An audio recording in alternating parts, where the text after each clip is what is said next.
একটি নিস্তব্ধ নির্জন দ্বীপ, যার চারপাশে কোনো মানুষের অস্তিত্ব নেই। দূর দূর পর্যন্ত শুধুমাত্র বিশাল সমুদ্র ছাড়া আর কিছুই দেখা যাচ্ছিল না।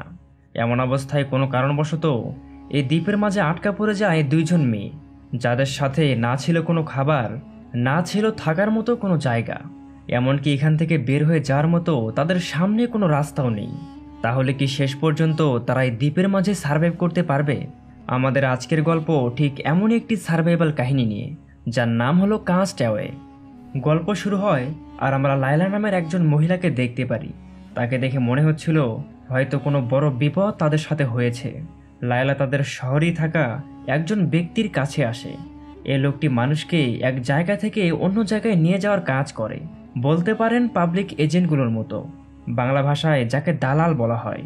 সে লোকটির থেকে হাতে দেওয়া একটা ব্যান নেয়, যার উপরে একটা কিউআর কোড দেওয়া ছিল, এবং আবারও বাইরে চলে আসে। বাইরে আসার পর আমরা বুঝতে পারি তাদের দেশে এখন করোনা ভাইরাসের মতো কোনো এক ভয়ঙ্কর মহামারী ছড়িয়ে পড়েছে, যার চিকিৎসা এখন পর্যন্ত আবিষ্কার হয়নি। এই মহামারীতে লায়লার স্বামী এবং তার ছেলেও মারা যায়। এখন শুধুমাত্র সে আর তার মেয়ে বেঁচে আছে। এর জন্য লায়লা আজ তার মেয়েকে নিয়ে পাশেই থাকা অন্য একটি শহরে যাচ্ছে, যেখানকার অবস্থা এখন অনেকটাই স্বাভাবিক। গাড়ির ভিতরে এসে লিনাকে বলে তার নিয়ে আসা ব্যানটি হাতে পরার জন্য, কিন্তু লিনা তাকে না করে দেয়, কারণ তার মনে হচ্ছিল লায়লা হয়তো বিপদের ভয়ে এখান থেকে পালিয়ে যাচ্ছে, যা তার বাবা তাকে কখনো শেখায়নি। তাদের এখানে থেকে বিপদের লড়াই করা দরকার। কিন্তু এদিকে লায়লা ভালো করেই জানতো তাকে এখন কি করতে হবে। এজন্য গাড়ি নিয়ে সেই শহরের পাশেই থাকা একটি বন্দরে আসে, যেখানে আমরা আরও অনেক মানুষকে দেখতে পাচ্ছিলাম, যাদের সবার হাতেই ঠিক একই রকমের ব্যান পরা ছিল। একজন ব্যক্তি এক এক করে তাদের হাতের কিউআর কোডটি স্ক্যান করে এবং সেই সাথে চেক করে তাদের ভেতরে কেউ ইনফেক্টেড কিনা। এদের সবার মাঝে লায়লা এবং তার মেয়েও ছিল। এরপর দেখা যায় জাহাজটি বন্দর থেকে সমুদ্রের ভিতরে যাত্রা শুরু করেছে। সারাদিন পার হয়ে গিয়ে রাতের বেলায় লিনা দেখতে পারে তাদের এই জাহাজের ভিতর শহরের সব নামি দামি ব্যক্তিরা শুধু যাচ্ছে, যাদের টাকা পয়সার কোনো অভাব নেই। এইসব দেখার পর লিনা ঘুমানোর জন্য তাদের কেবিনে চলে যায়। কিন্তু পরদিন সকালে যখন তার ঘুম ভাঙে, দেখা যায় সে তো একটি দ্বীপের ভেতরে পড়ে আছে, যেখানে নেহা নামের একজন তাকে ডেকে ওঠায়। আসলে হয়েছিল কি, গতকাল রাতে বিশাল এক তুফান তাদের জাহাজে আঘাত হানে, আর জাহাজের ভেতরে অতিরিক্ত মানুষ থাকার কারণে নিমিষেই তাদের জাহাজটি পানির নিচে তলিয়ে যায়, এবং এর ফলে জাহাজের ভেতরে থাকা প্রায় সবাই তাদের জীবন হারিয়ে ফেলে। শুধুমাত্র নেহা এবং লিনা এই দ্বীপের মাঝে ভেসে আসে। হয়তো ভাগ্য তাদের সহায় ছিল। এখানে দ্বীপের চারপাশে লিনা তার মাকে খোঁজার চেষ্টা করে, কিন্তু তারা দুইজন ছাড়াই দ্বীপের মাঝেই আর কাউকেই দেখা যাচ্ছিল না। এর মানে লিনা বুঝতে পারছিল তার মা হয়তো এই দুনিয়ার মাঝে আর নেই। তার মাকে সে হারিয়ে ফেলেছে। এজন্য সে অনেকটাই হতাশ হয়ে পড়ে, আর দ্বীপের উপরেই একটা এসওএস এর সাইন বানায়, যেন আশেপাশে কেউ থাকলে তাদের দেখতে পারে। এদিকে দ্বীপের মাঝে নিহা কয়েকটা নারিকেল এবং কলার ব্যবস্থা করেছিল, যা সে লিনাকেও দেয়। এখানে নিহা লিনার সাথে কথা বলার চেষ্টা করলেও লিনা তার সাথে কথা বলতে চাচ্ছিল না। কেমন জানি সে নিহাকে ইগনোর করছিল। এমনকি রাতের বেলায় নিহা তাকে তার বানানো ঘরের ভিতরও আসতে বলে, কিন্তু লিনা তার কথা শোনেনি। সে সারা রাত দ্বীপের কিনারেই পার করে দেয়। পরের দিন সকালে যখন নিহা সমুদ্রে মাছ শিকার করার জন্য যাচ্ছিল, সে দেখতে পারে লিনা এখনও পড়ে পড়ে ঘুমাচ্ছে।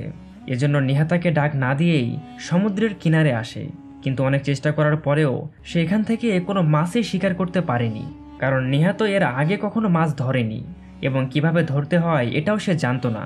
এদিকে নিহাকে এমনটা করতে দেখে লিনা তাকে বলে, তুমি এইভাবে কখনই মাছ ধরতে পারবে না, তোমার কাজের মাঝে অনেক ভুল আছে। লিনার এমন কথা শুনে নেহা বলে, তাহলে তুমি নিজেই একটা মাছ ধরে দেখাও, কেমন পারো আমিও দেখতে চাই।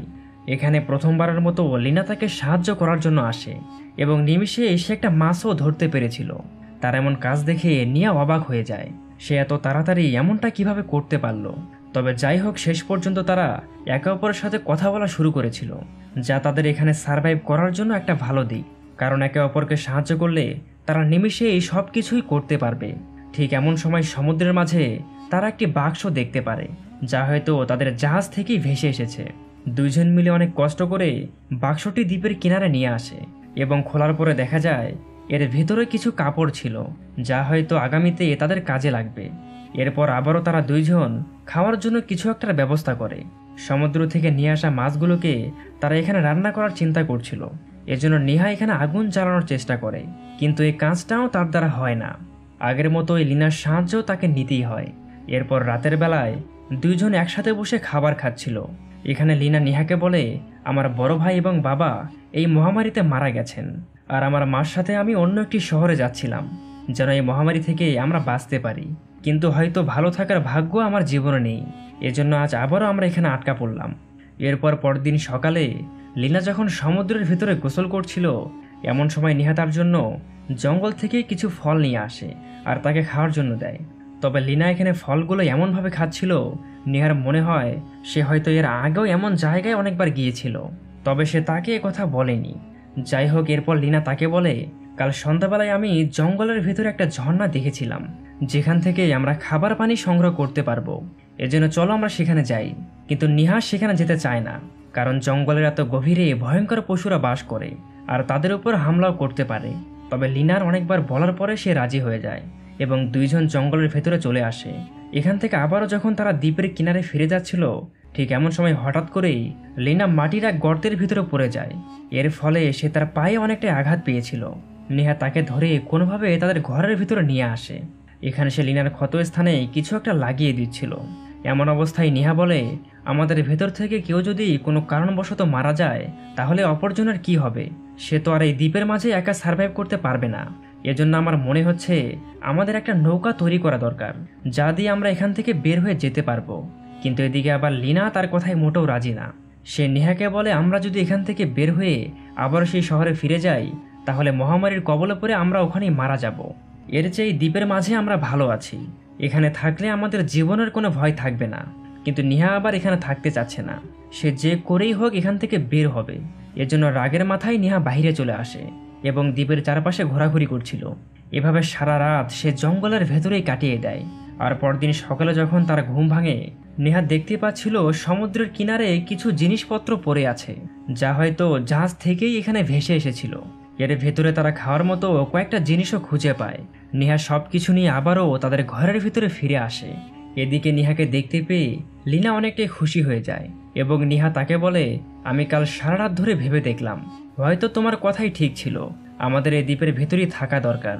বাইরের দুনিয়ার অবস্থা এখন অনেকটাই খারাপ, যেখানে গেলে হয়তো আমরা মারাও যেতে পারি। এজন্য তোমার কথা মতো আমরা এখন থেকে এখানেই থাকব, যত দিন না পর্যন্ত বাইরের পরিস্থিতি স্বাভাবিক হচ্ছে। এরপর রাতের বেলায় তারা দুইজন দ্বীপের ভিতরে আগুন জ্বালায় আর একসাথে খাওয়া দাওয়া করে। পরদিন সকালে নেহা চাচ্ছিল তাদের ঘরটিকে আরও উপরে এবং ভালোভাবে বানাতে, এজন্য সে লিনাকে বলে তার সাহায্য করার জন্য। কিন্তু এদিকে লিনা তার ডায়েরি লেখায় এতটাই ব্যস্ত ছিল যে সে তার কোনো কথাই শুনতে পাচ্ছিল না। এজন্য নেহা কিনারে এসে তার থেকে ডায়েরিটি কেড়ে নেয় আর নিজেই পড়া শুরু করে। তবে নেহার এই কাজ লিনার একদমই ভালো লাগেনি, সে চায় না তার পার্সোনাল কথাগুলো কেউ দেখুক। যাই হোক, এভাবে আরও কয়েকদিন পার হয়ে যায়, কিন্তু এতগুলো দিন কেটে যাওয়ার পরেও তাদের দ্বীপের মাঝে এখন পর্যন্ত কেউ নিতে আসেনি। আর আসলে আসবে কিনা এটাও বলা মুশকিল। দেখা যাক শেষ পর্যন্ত তাদের সাথে কি হয়। দ্বীপের কিনারে দাঁড়িয়ে দুইজন সমুদ্রের দিকে তাকিয়ে দেখছিল আর মনে মনে চিন্তা করে হয়তো তাদের ভাগ্যটাই খারাপ, তা না হলে তারা তো এই দ্বীপের মাঝে আটকা পড়তো না। এরপর আবারও কয়েকদিন পার হয়ে যায় আর আমরা দেখতে পারি নেহার আজ জন্মদিন, এজন্য লিনা তাকে একটা সারপ্রাইজ দেয়। হয়তো দেওয়ার মতো এখানে তেমন কিছুই নেই, তারপরেও তারা দুইজন মিলে অনেক আনন্দ করে এবং একসাথে বসে খাবারও খায়। তবে এরকম ভাবে চললে তো আর হবে না, তাদের তো এখান থেকে বের হতে হবে, তাই না? কিন্তু তারা আর কি বা এমন করতে পারে, তাদের তো এখানে কেউ নেওয়ার জন্য আসেনি। তবে পরদিন সকালে আমরা দেখতে পারি এলেন নামের একজন ছেলে একটা বোট নিয়ে এই দ্বীপের কিনারে আসে। দূর থেকে লিনা আর নেহা তাকে দেখে জঙ্গলের ভিতরে লুকিয়ে পড়ে, কিন্তু দ্বীপের কিনারে আসার পর এলেন এখানে জোরে জোরে বলছিল, এই দ্বীপের মাঝে কেউ থাকলে বের হয়ে আসো, আমি রেস্কিউ টিম থেকে এসেছি তোমাদের উদ্ধার করার জন্য। এলেনের এমন কথা শোনা মাত্রই তারা দুইজন বাইরে বের হয়ে আসে। আর এখানে লিনা তাকে বলছিল, আমার মা কি ঠিক আছে? তুমি কি আমার মাকে দেখেছিলে? এলেন বলে, হ্যাঁ, তোমার মা আমাদের সাথেই আছে, সে এখন সুস্থ, আর তোমাকে নিয়ে আসার জন্য সে বারবার বলছিল, তোমরা দুইজন এখন আমার সাথে চলো। কিন্তু এদিকে আবার নেহা তার কথায় ভরসা পাচ্ছিল না, তার মনে হয় এলেন হয়তো তাদের মিথ্যা কথা বলছে। কিন্তু এমন সময় এলেন তার ব্যাগ থেকে খাওয়ার জন্য অনেক কিছু বের করে, যার ভেতরে চকলেট এবং পিনাট বাটারও ছিল। তার হাতে নেহা এগুলো দেখা মাত্রই কেড়ে নেয় আর দুইজন খাওয়া শুরু করে, কারণ তারা গত 2 মাস হচ্ছে ভালো কোনো খাবার খায়নি এবং সেই সাথে এটাও বিশ্বাস করেছিল এলেন হয়তো সত্যি তাদের এখানে রেস্কিউ করার জন্য এসেছে। এজন্য এক এক করে এলেনের সব কথাগুলোই তারা মেনে নিচ্ছিল। এলেন তাদের বলে, আমি কয়েকদিন এখানেই থাকবো, কারণ বর্তমানে বোটে ফিরে যাওয়ার মতো পেট্রোল নেই। আমি অলরেডি আমার টিমকে খবর পাঠিয়ে দিয়েছি, তারা কয়েকদিনের ভেতরেই এখানে আসবে, আর এই কয়েকদিন আমি তোমাদের সাথেই থাকতে চাই। এদিকে তাদের আর কি করার ছিল, তারা এলেনের কথায় রাজি হয়ে যায়। এরপর পরদিন সকালে নিহা দেখতে পারে লিনা এখন সবসময় এলেনের সাথেই থাকে। তারা দুইজন একে অপরের সাথে অনেকটাই ঘনিষ্ঠ হয়ে পড়েছিল। তবে লিনার এমন কাজ নিহার একদমই পছন্দ হচ্ছিল না, কিন্তু তার আর কি বা এমন করার আছে, এজন্য সে দূরে থেকেই শুধু তাদের দেখছিল। এরপর একদিন রাতের বেলায় নিহা এলেনকে বলে, তুমি আসলে কে? তোমার জীবন সম্পর্কে আমাদের কিছু বলো। নিহার কথা এলেন তাদের জানায়, এই মহামারীর আগে তার নিজেরও একটা পরিবার ছিল, কিন্তু ভাইরাসে আক্রান্ত হয়ে তাদের পরিবারের সবাই মারা যায়। শুধুমাত্র এলেন তার জীবন বাঁচাতে পেরেছিল। আর এরপর থেকে এলেন সিদ্ধান্ত নেয় রেস্কিউ টিমের সাথে কাজ করার, যেন সে মানুষের সাহায্য করতে পারে। কিন্তু এদিকে তার বলা কথাগুলো নিয়ার এখনো বিশ্বাস হচ্ছিল না। তার ধারণা ছিল এলেনের মাথায় অন্য কোনো পরিকল্পনা আছে, যা এখনও তারা বুঝতে পারেনি। যাই হোক, পরদিন সকালে এলেন দেখতে পাচ্ছিল তাদের দুজনের ভিতর অনেকটাই গভীর বন্ধুত্ব। তারা সবসময় একে অপরকে সাহায্য করে আর একসাথেই থাকে। এজন্য এলেন তাদের বিরক্ত না করে এখান থেকে চলে যায়, আর দ্বীপের কিনারে তার নিজের কাজগুলো করছিল। খানিকটা সময় পার হয়ে যাওয়ার পর নিহা এলেনের কাছে আসে। এখানে এলেন তাকে অনেক কিছু শিখিয়ে দেয়, দ্বীপের ভিতরে কিভাবে সহজেই সার্ভাইভ করা যায়। সে তাকে এটাও বলে, আমি জানি তোমাদের দুইজনের ভিতর অনেক ভালো বন্ধুত্ব, এজন্য আমি কখনোই তোমাদের মাঝে আসবো না, তুমি এ নিয়ে কোনো চিন্তা করো না। এলেনের কথায় নিহা অনেকটাই খুশি হয়, এবং মনে হচ্ছিল কেমন জানি নিহা এলেনের উপর দুর্বল হয়ে পড়েছে। সে আর আগের মতো তাকে সন্দেহ করে না। এর মাঝে একবার সে এলেনকে জিজ্ঞেস করেছিল, তুমি কি আমাদের সাথে এখানে থাকবে? কিন্তু এলেন তাকে না করে দেয়, সে এখানে থাকতে পারবে না, তার তো অনেক কাজ রয়েছে। এ কথা রাতের বেলায় নিহা লিনাকেও বলেছিল, কিন্তু লিনা তার কথা বিশ্বাস করেনি। পরদিন সকালে এলেন তার রেডিও দিয়ে তাদের টিমের সাথে কন্ট্যাক্ট করার চেষ্টা করে। এমন সময় লিনা তার কাছে চলে আসে। সে তাকে জিজ্ঞেস করে, রেস্কিউ টিম কি আমাদের এখানে নেওয়ার জন্য আসবে? এলেন তাকে বলে, হ্যাঁ, আজকের ভেতরে রেস্কিউ টিম আমাদের এখানে নিতে আসবে। আর আমি রেডিও দিয়ে তোমার মার সাথেও কথা বলেছিলাম, সে তোমার কথা শুনে অনেকটাই খুশি হয়েছে। লিনা বলে, তাহলে আমার মার সাথে আমিও কথা বলতে চাই, তুমি আমাকে রেডিও দিয়ে কথা বলিয়ে দাও। কিন্তু এদিকে তো এলেন পড়ে যায় এখন বিপদে, কারণ সে তো আর তার মায়ের সাথে কথা বলেনি, সে তো কথা বলছিল অন্য কারো সাথে, যা লিনাকে সে বলতে চায় না। কিন্তু এরপরেও লিনার বারবার বলার কারণে এলেন রেডিও কানেক্ট করার মিথ্যা ভান ধরে। তবে এবার বিপরীত পাশে থেকে সে কারো শব্দই শুনতে পাচ্ছিল না। এজন্য সে লিনাকে বোঝায়, হয়তো রেডিও সিগন্যালের কোনো সমস্যা হয়েছে, যার ফলে কানেক্ট হচ্ছে না, আমি তোমাকে একটু পরে কথা বলিয়ে দেব। এলেনের কথা লিনা বিশ্বাস করে নেয়, আর এখান থেকে আবারও দ্বীপের ভিতরে চলে আসে। কিন্তু এখানে আসার পর দেখা যায় নিহা তাদের প্রয়োজনীয় জিনিসপত্রগুলো গুছিয়ে নিচ্ছিল, কারণ তারা তো একটু পরে এখান থেকে চলে যাবে। নিহার এমন কাজ দেখে লিনা তাকে বলে, তুমি এগুলো কি করছো? তুমি কি এখান থেকে চলে যাবে? নিহা বলে, হ্যাঁ, তুমি নিজেও তো এখান থেকে চলে যাচ্ছ, কারণ তোমার মা তো ওখানে একা আছে, তাই না? এজন্য আমিও সিদ্ধান্ত নিয়ে ফেলেছি, তুমি যা চাও এমনটাই হবে, আমিও তোমার সাথেই যাব। কিন্তু এদিকে লিনা বলে, তোমাকে কে বললো আমি এখান থেকে চলে যাব? আমি এখান থেকে কোথাও যাচ্ছি না, কারণ আমার অতীত আমার জীবন থেকে আমি ভুলে গেছি, আমার বর্তমান ঠিকানা এখন এটাই। এজন্য আমি চাই তুমি নিজেও আমার সাথে এখানেই থাকো। লিনার কথায় নিহা রাজি হয়ে যায়, কারণ সে নিজেও চাইতো না তারা এখান থেকে কোথাও চলে যাক, একমাত্র লিনার জন্যই সে যেতে চাচ্ছিল। কিন্তু এদিকে তো এলেনকে এখান থেকে যেতেই হবে। এজন্য যাওয়ার আগের দিন রাতের বেলায় তারা তিনজন মিলে অনেকটাই মজা করে। একসাথে তারা এখানে একটি পার্টিরও আয়োজন করেছিল। এলেনের নিয়ে আসা মদের বোতল দিয়ে তারা অনেকটাই নেশায় ডুবে যায়। নেশার মাঝে একবার সে লিনাকে কিস করার চেষ্টাও করেছিল, তবে লিনা তার থেকে দূরে সরে যায়। এরপর পরদিন সকালের সময় হয়েছিল এলেনের এখান থেকে চলে যাওয়ার। সে তার প্রয়োজনীয় মালামালগুলো গুছিয়ে নিচ্ছিল। এদিকে লিনা যখন সকালবেলা উঠে দ্বীপের কিনারে একটু হাঁটাহাঁটি করার জন্য বের হয়, ঠিক এমন সময় সে দেখতে পারে তার সামনে কতগুলো মানুষের লাশ পড়ে আছে, যার ভেতরে লিনার মাও ছিল। হয়তো সেই দুর্ঘটনার পরে তাদের বডিগুলো সমুদ্রের কিনারে ভেসে আসে। কিন্তু এটা দেখার পরে লিনা নিমেষেই শক হয়ে ওঠে। সে তাড়াতাড়ি করে দৌড়ে নিহার কাছে যায়। অপরদিকে আমরা দ্বীপের কিনারে এলেনকে দেখতে পাচ্ছিলাম, সে রেডিও দিয়ে কারোর সাথে কথা বলছিল, যেখানে দেখা যায় এলেন তাদের বলছিল, এই দুইজন মেয়েকে আমি তাড়াতাড়ি নিয়ে আসব, আর বাজারে বিক্রি করলে আমরা ভালো মানের টাকাও পেতে পারি। এদের মাঝে হয়তো একজন আমার সাথে লড়াই করারও চেষ্টা করতে পারে, কিন্তু সমস্যা নেই, আমি যে করে হোক তাদের নিয়ে আসব, তোমরা ভোট নিয়ে তাড়াতাড়ি বেরিয়ে পড়ো।